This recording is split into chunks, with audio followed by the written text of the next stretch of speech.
Hello everybody, it's Matthew again with Watty's channel. As I said, I just can't stay away. The whole original goal was to do actually one video a night. Unfortunately, I am having just too much fun with this. So I am actually going to keep going. I don't know, I might do one more video, I might stop at 10 videos, who knows. This is really getting good, at least in my eyes. And for no other reason, if no other viewer watches this, it's something I could kick back and watch myself. Generally, I don't like the way I look or sound on film or in pictures or whatnot, but if it's just something for me to really enjoy myself. I'm really getting a kick out of doing these little competitions, so I'm going to keep doing it, and especially if someone else is enjoying these videos too, kind of yelling at the screen, no, don't do it. I'll definitely keep going for others as well. So the next batch of wrestlers. So one figure I really want to play with, to be honest. So Morocco doesn't have a bad play pose. As I've said before, I've been trying to have like Royal Rumbles with some of the duplicates I have. That way, I'm not really, touching the main figures I have for display purposes. So overall, great figure. Absolutely love the positioning of the hands. It's not the best ever, but I mean, again, it does the job. And he is going against. I saw a clip of this where somebody referred to him as a ringmaster. When I think of Mr. Fuji, obviously I think Yokozuna. I think him, coming to the ring with their little, their little robes, the Japanese garments, and so this whole penguin suit, this right here is new for me. I don't remember as a kid, Mr. Fuji wearing these outfits. Or maybe I did, I don't know. It's just so long ago. It's not exactly something that's, really kind of sticks out. But Mr. Fuji, overall, great figure. I actually do have duplicates of this figure. So I do have some stands, 3 packs. So I have the Mr. Fuji with Kane, with my Powers of Pain figures. And you're probably going to come across those in a few videos. And overall, that is Mr. Fuji. That's an absolutely perfect representation of the character. And he actually does not have a bad pose, a fighting pose in his own right. Like I said, even though guys like Mean Gene Okerlund and the referees, these managers, they're not supposed to be in ring competition. But even though I would or do use them as wrestlers when necessary. When I first pulled these off the shelf, I actually thought Morocco, not necessarily a landslide, but I did feel like he was going to run away with this victory. But just kind of reviewing the two and seeing the different poses, I really like this Mr. Fuji. I think this is a great figure. Definitely one of the top managers. And it's going to be really hard for me to move this one down the list and basically remove him from competition. But again, Morocco, great pose. Who do I choose? I didn't want to be one of those guys to spend 5 minutes trying to make a decision. So I have to go with Morocco. The pose is just too good to pass up. Again, it's not a Big John Studd pose, but I mean, it's still great. It does the trick. So, as I've been mentioning, all of my figures that have duplicates, for example, a Corporal Kirchner, whether it's an actual LJN variant or if it's something that I purchased that was a custom repaint, I've basically been having them square off against each other. And, winner of that normally would go to the next round.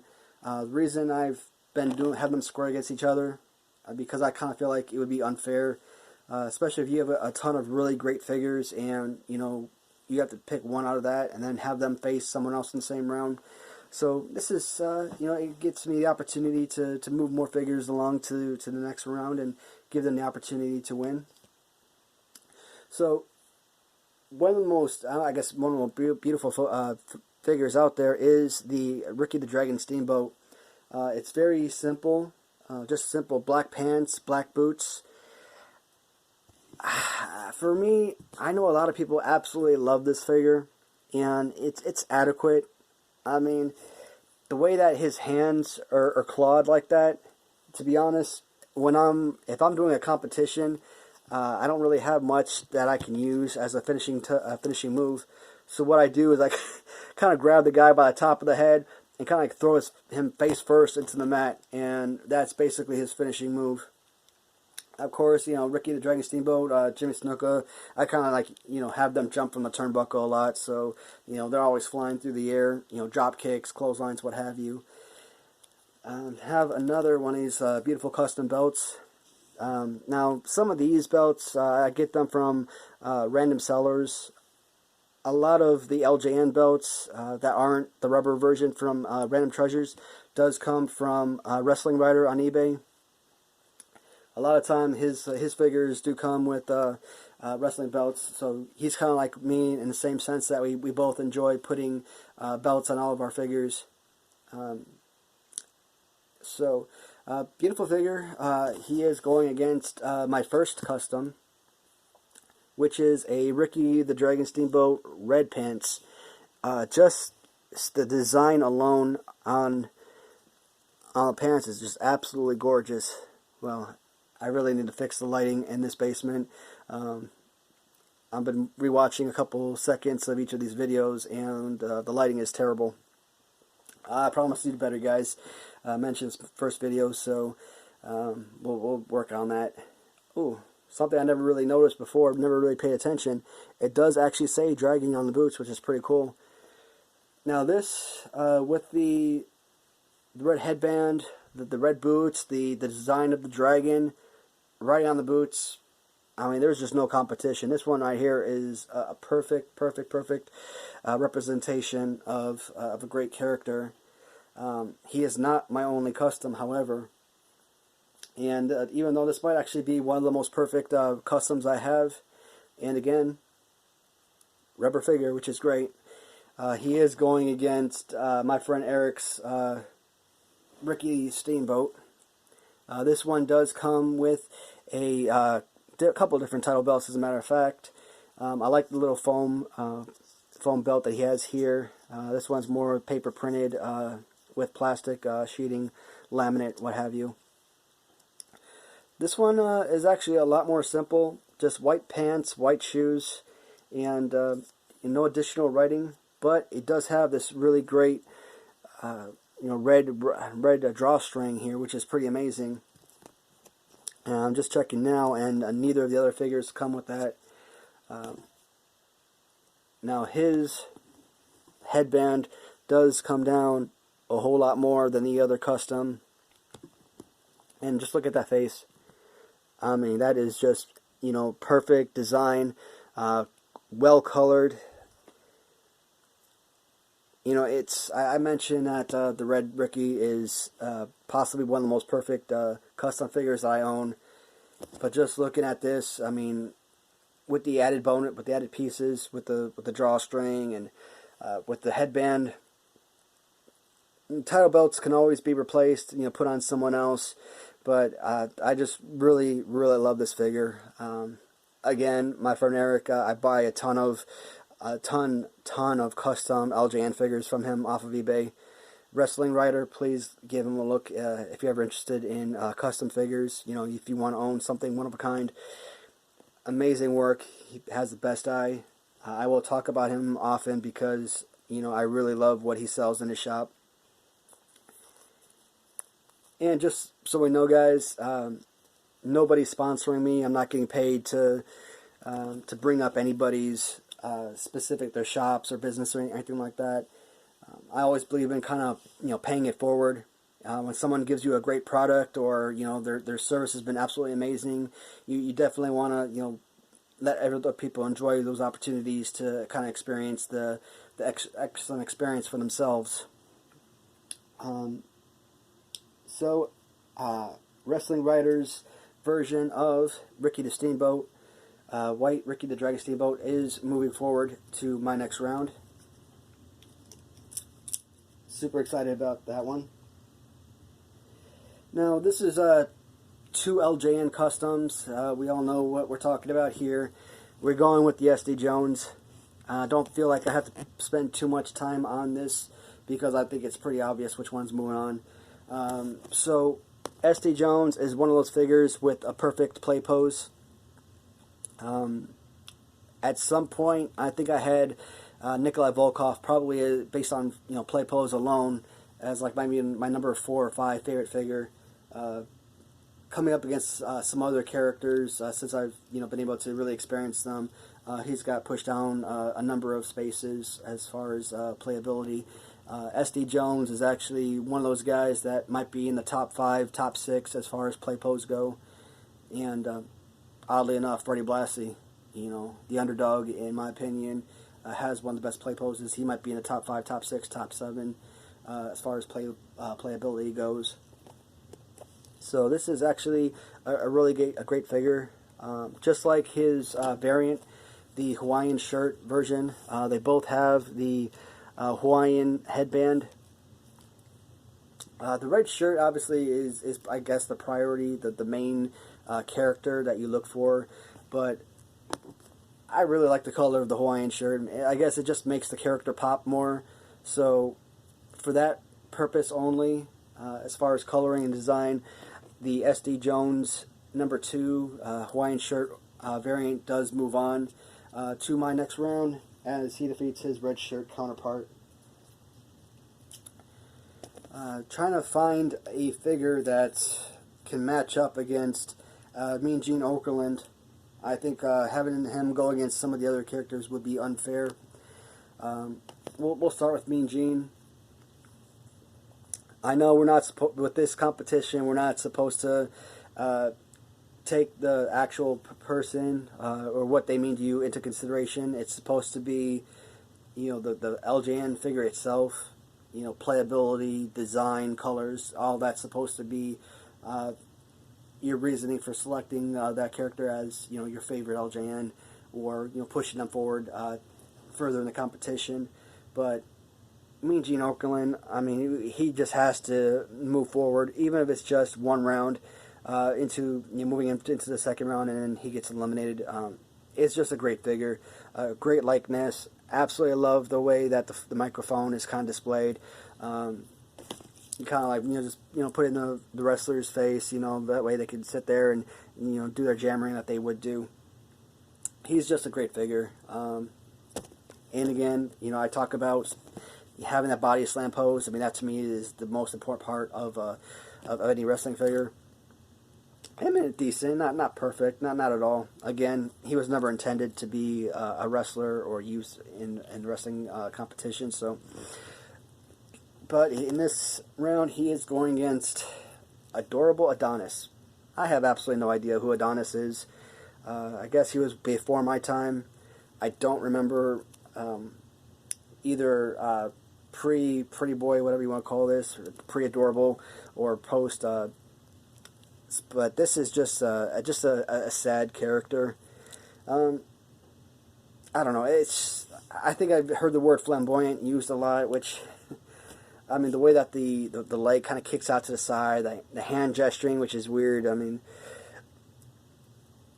I'll keep saying it. There really isn't a bad LJN figure per se. I mean, I love all the figures. I really love the crisp and cleanliness of this figure.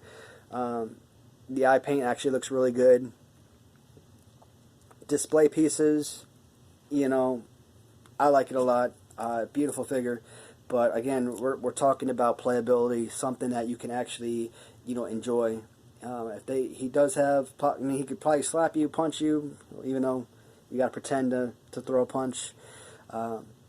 Maybe a clothesline, maybe like a one-handed, kind of, throw you over the shoulder toss or something. But I mean, there's really not much you can do with this figure. I don't have spares of this guy, so haven't been using him as in any Royal Rumble or any competition I've been putting together. So I don't have much to say about him as far as being able to wrestle with this figure.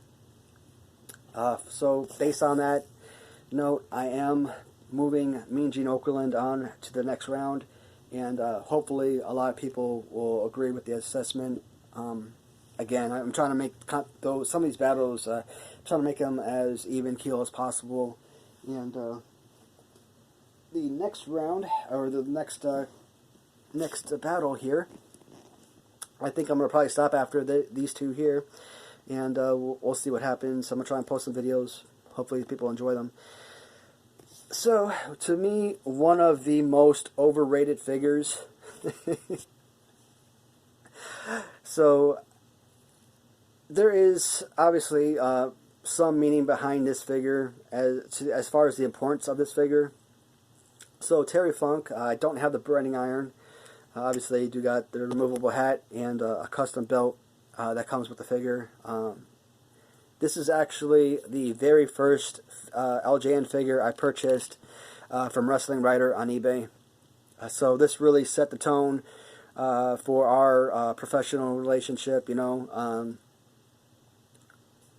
I purchased this, man gave me a great deal, or at least he was willing to work with me on this. It was priced higher than I was comfortable paying, and to me that really set the tone, because when people look out for your well-being, I kind of want to show my loyalty towards them, and that's why I've bought a lot from him, and why I've continued coming back.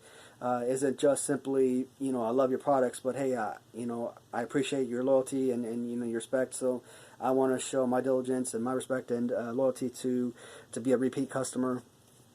So, that right there, that's why the Terry Funk figure means something to me. It was the first figure I bought from my friend Eric, and it's not a terrible figure at all. Again, he's got a good, punch, probably clothesline, drop an elbow. It's got a decent accessory with the hat, again. But a lot of people are absolutely obsessed with this figure, and I just don't see it. Some folks, when you're watching their tournaments, they talk about how they think Terry Funk is a top 5 figure, how he might win the overall competition. And I play with him because he's someone I feel like I use a lot to get beat up a lot. I kind of keep him in my rumbles a lot longer than most characters. But, he's never, finalist, bottom 5, bottom 10 in the ring before he's tossed. With these chaps and whatnot, I mean, again, it's adequate. It's an average figure. Nothing super splendid. Not a horrible figure by any means. In this, he is going against... Oh, let me try to get this belt off here. Purple Tito Santana. I don't know. This has the ability to be a really good figure. The hands, I don't know. The hands are either really great for play or really terrible. I don't know. It's one of those things where I'm kind of like in between. You know what I mean? Like you could still do an adequate body slam with the right arm being a little bit higher. You'd have to go from the bottom up, but it's just not great. I don't know. I'm just like, I like the figure. I'm just not in love with the figure. And when I was initially looking at my shelf and I was looking at the different figures, and I saw Terry Funk on the shelf and the guys around him, in my eyes, 100% Terry Funk was going home. He was not going to proceed to the second round. But going against Tito Santana, average figure, it's good. It's not perfect. You can still body slam, throw a good punch and everything, but clothesline punch, that's pretty much it. Body slam, average. It's sad, but I really don't want to do this because I'm just not a huge fan of this figure. But Terry Funk defeats Tito Santana. So guys, I will end the competition right here.